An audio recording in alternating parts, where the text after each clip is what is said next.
مولانا سید عبدالدائم صاحب رحمۃ اللہ علیہ کی جو تفسیر تھی بیان السبحان، انہوں نے اس کا نام رکھا، اور بیان السبحان جو حضرت مولانا رحمۃ اللہ علیہ کی تفسیر تھی وہ اس زمانے میں اس ڈر سے کہ کہیں یہ تفسیر معدوم نہ ہو جائے، کہیں یہ تفسیر ردی کے کاغذات میں نہ چلی جائے، قرآن کریم کی یہ خدمت حضرت مولانا نے انجام دی، اور مولوی ایک رسالہ نکلتا تھا دلی سے، بالکل معمولی کاغذ پہ اس پہ چھپواتے، پیسے تھے نہیں مالی طور پہ، حضرت رحمۃ اللہ علیہ ظاہر ہے کہ اتنے بڑے پروجیکٹ کے لیے کہاں سے رقم لاتے، اور ہمیں اس تفسیر کی تلاش تھی بیان السبحان کی، کہ ایک انہوں نے مظہری کا جو ترجمہ کیا تھا وہ تو ہو گیا، وہ تو الحمدللہ پڑھ لیا، حضرت نے خود کیا لکھا ہے،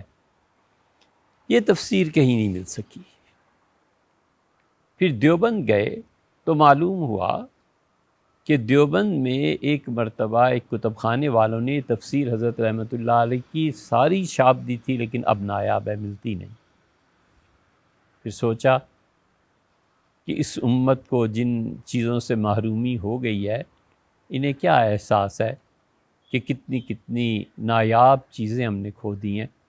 خود ہی ہمت کرتے ہیں اور حضرت مولانا کی تفسیر بیان السبحان اس کو مرتب کرتے ہیں۔ اللہ تعالیٰ کا احسان ہے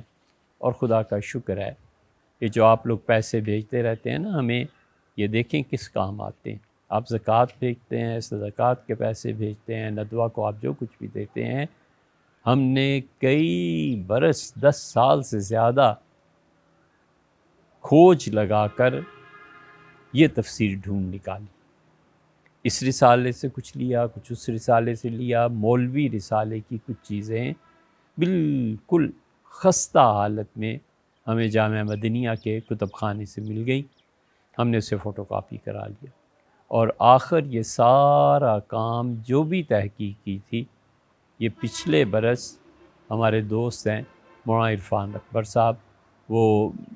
ہر ہفتے ایک دن بس دے سکتے ہیں، وہ ایک دن کے لیے تشریف لاتے ہیں۔ ہم نے ایک مرتبہ رمضان میں پچھلے اس رمضان سے جو پار سال گزرا اس میں ان سے عرض کیا کہ آپ ایک مہینے کے لیے آ جائیے، تو انہوں نے اس کا وعدہ کیا، اگرچہ مہینے سے کم رہے لیکن جو کام تھا ہم نے حوالے کیا، اور ہم نے کہا مولانا یہ مرتب کر دیجئے، سید عبدالدائم جلالی رحمۃ اللہ علیہ کی تفسیر کہیں ختم ہی نہ ہو جائے۔ رامپور کے عظیم ترین کاموں میں سے ایک کام یہ ہے کہ اس تفسیر کو دوبارہ کسی طرح پرنٹ کیا جائے۔ بہت لوگوں نے مشورے دیے کہ اب آرٹیفیشل انٹیلیجنس آ گئی ہے، یوں کر لیں اور یوں کر لیں، لیکن ہم لوگوں نے سوچ سمجھ کے طے کیا کہ اس تفسیر کو نئے سرے سے پرنٹ بھی کرنا ہے اور نئے سرے سے اس کو ٹائپ کرنا ہے، ایک ایک لفظ اور ایک ایک حرف دیکھنا ہے، اور اس کا انڈیکس بھی بنانا ہے۔ یہ وہ تفسیر ہے بیان السبحان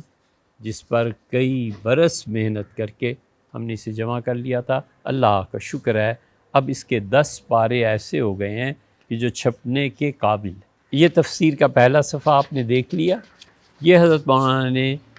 معارف لوح محفوظ کے نام سے اس کا عنوان لکھا ہے۔ یہ دیکھیے آپ، یہ ہم نے ٹائپ کرایا ہے، اس کا حاشیہ لگوایا ہے، اور بہت خوبصورتی کے ساتھ اس کا ایک ایک حرف پڑھا ہے۔ یہ دیکھیے کہ بہت خوبصورتی کے ساتھ حضرت مولانا نے جو کچھ لکھا تھا اسے ٹائپ کروایا ہے اور اس کا ایک ایک حرف پڑھا ہے۔ یہ 5واں صفحہ ہے حضرت مولانا کی تحریر کا، یہ 6واں صفحہ ہے۔ اس طرح سے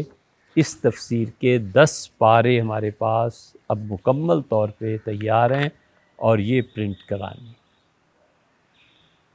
اور 20 پارے جو رہ گئے ہیں اس پہ بھی کام ہو رہا ہے، لیکن اب ہم یہ چاہتے ہیں کہ کسی طرح اپنا ایک چھوٹا سا پریس لگائیں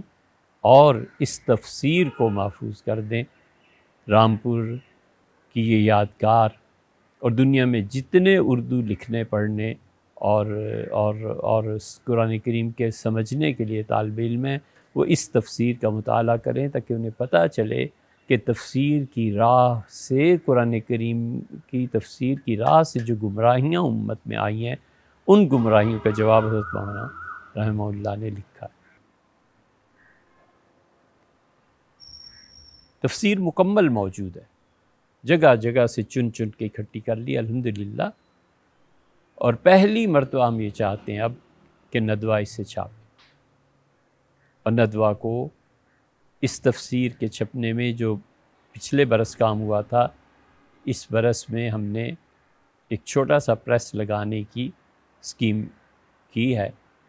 اور اس کی چیزیں ہم نے دیکھی ہیں کہ کس طرح چائنا سے مشینیں منگوائی جائیں، اور مولانا عبدالدائم صاحب جلالی رامپوری رحمۃ اللہ علیہ کی یہ تفسیر امت کے سامنے آ جائے، اردو دان طبقہ اسے پڑھے، اس میں حدیث بھی ہے، اس میں علم کلام بھی ہے، اس میں اردو ادب بھی ہے، تاریخ بھی ہے، کیا چیز ہے جو حضرت مولانا رحمۃ اللہ علیہ نے اس اپنی تفسیر میں جمع نہیں کر، اور اس پہ ندوہ کو 2 لاکھ US ڈالرز چاہیے۔ آپ تھوڑی تھوڑی کر کے ہمت کریں، ہمیں بالکل پیسے سے کوئی غرض نہیں، ہمیں چائنا سے مشینیں منگوا دیں، اور جو لاگت اور مزدوری ہے یہاں کی آپ پے کر دیں، اور کسی طرح رامپور کے یہ عظیم اور امت مسلمہ کے عظیم مفسر تھے، ان کی یہ کاوش اور کوشش اللہ تعالیٰ مہربانی فرمائے اور یہ محفوظ ہو جائے۔ رامپور والوں کو چاہیے کہ جو اللہ نے انہیں مقام دیا تھا اس میں کی عظمت میں یہ بھی اضافہ ہے، آپ اس پہ کام کریں، رامپوریوں کو چاہیے کہ اس میں تعاون کریں، ہر مسلمان کو چاہیے کہ ندوہ کو یہ رقم دے دیں، آپ رقم نہیں مشینیں خرید دیں، بس اتنی سی گزارش کرنی ہے، باقی اصل تو اللہ کے قبضے میں ہے، علیہ توکلت وہو رب العرش العظیم۔